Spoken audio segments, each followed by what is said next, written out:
जय हिंद जय भारत। पूर्व सैनिकों के लिए साथ में सेवानिवृत्ति कर्मियों के लिए दोबारा भर्ती की जा रही है। यहाँ पर आरपीएफ ने रेलवे प्रोटेक्शन फोर्स के तहत भर्ती किया जा रहा है।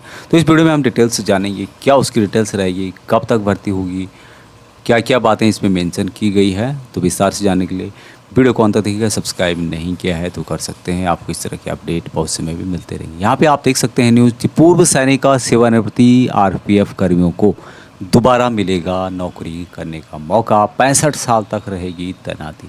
तो जो भी पूर्व सैनिक हैं डिफेंस के, आर्मी, एयरफोर्स और नेवी के रिटायर, साथ में जो सेवानिवृत्ति रिटायर पर्सन है रेलवे प्रोटेक्शन फोर्स के, उनको यहाँ पर दोबारा 65 साल तक नौकरी करने का मौका दिया जा रहा है। रेल संपत्ति और यात्रियों सुरक्षा के लिए फिर से बूढ़े कंधों पर जिम्मेदारी देने की तैयारी चल रही है। रेलवे सुरक्षा बल यानी आरपीएफ में हजारों पद खाली पड़े हैं, जिनकी भरपाई के लिए पूर्व सैनिक, सेवानिवृत्ति आरपीएफ कर्मी, होमगार्ड की भी तैनाती की जाएगी। यहाँ जो तैनाती होगी कांस्टेबल और हेड कांस्टेबल पद की जाएगी। इसके लिए रेल मंत्रालय ने पॉलिसी बनवाई और सभी महाप्रबंधकों को लेटर भेजा है। यानी कि जो ये प्रपोजल है यहाँ जल्दी ही आपको देखने को मिल सकता है।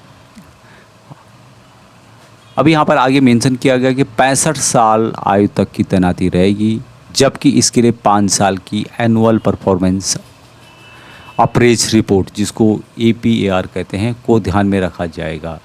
इसमें कम से कम गुड का रिमार्क होना चाहिए, नहीं कि आपकी एक जो रिपोर्ट बनेगी जिसमें कि कम से कम गुड होगा, एक्सीलेंट होगा, या फिर इस तरह के ऑप्शंस होंगे। तो कम से कम आपका जो रिमार्क है गुड होना चाहिए।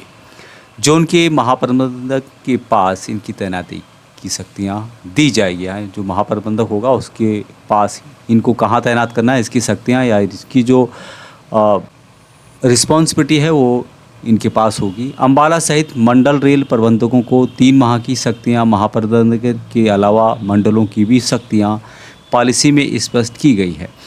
मंत्रालय ने जम्मू मंडल, फिरोजपुर मंडल, अंबाला मंडल, जोधपुर मंडल, बीकानेर मंडल, अहमदाबाद मंडल, लुमडिंग मंडल, रंगिया मंडल, अलीपुर द्वार मंडल, कटिहार मंडल, बालदा मंडल और सियालदा मंडल के DRMO को शक्तियां दी है। यहाँ शक्तियां वेतन स्तर 3 और 4 रिक्त पदों पर पूर्व सैनिकों, होमगार्ड, MSF को कोटेशन के आधार पर दी गई है। नियुक्तियां 3 माह के लिए होगी। तो ये यहाँ पर प्रपोजल चल रहा है, कुछ ही दिनों में आपको इससे संबंधित डिटेल देखने को मिलेगी। वेतन के तौर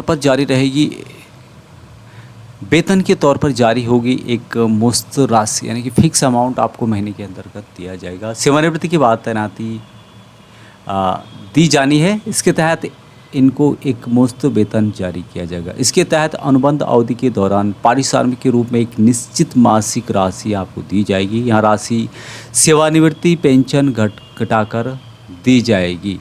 तैनाती की अवधि के दौरान कोई वृद्धि, महंगाई भत्ता और HR के समय मिलने वाले वेतन से मूल सुविधा नहीं दी जाएगी। ये आरपीएफ कर्मियों के लिए होगा, क्योंकि पूर्व सैनिकों के लिए पेंशन घटाने का कोई मतलब नहीं है। इसी तरह निवास और कार्यस्थल के बीच आवागमन के लिए परिवहन भत्ते के रूप में भी एक उचित और निश्चित राशि की आपको दी जाएगी, जो सेवानिवृत्ति के समय नियुक्ति व्यक्ति के लिए लागू दर से अधिक नहीं होगी। पूर्ण सेवा माह के लिए 1.5 दिन की दर से आपको अवकाश की अनुमति दी जा सकती है। संपत्ति से यात्रियों की सुरक्षा का मिला जिम्मा। रेलवे में आरपीएफ के पास पहले सिर्फ संपत्ति, जो रेल की संपत्ति है उसकी सुरक्षा का जिम्मेदारी थी, लेकिन बाद में सुरक्षा बल की शक्तियां बढ़ा दी गई। सुरक्षा बलों को यात्रियों की सुरक्षा का जिम्मा भी सौंप दिया गया, लेकिन पदों की भर्ती इसके मुताबिक नहीं हो सकी। आरपीएफ को धीरे धीरे महत्वपूर्ण, जैसे कि शताब्दी, दुरंतो, राजधानी, वंदे भारत जैसे ट्रेनों में यात्रियों की सुरक्षा का जिम्मा भी सौंप दिया गया। अब रिक्त पदों को भरने की तैयारी यहाँ पर चल रही है। तो ये जो खबर है ये अलग अलग मंडलों के तहत यहाँ पर आप देख सकते हैं। जो मंडल मैंने पढ़े थे, भारत के हर जहाँ पर रेलवे की अच्छी खासी पकड़ है वहाँ तक आपको देखने को मिलेगी। तो कुछ ही दिनों में मुझे लगता है कि भर्तियाँ आपको देखने को मिलेगी, जिसमें कि पूर्व सैनिकों को भी आरपीएफ के तहत लिया जाएगा। अभी तक इतना ही। जय हिंद।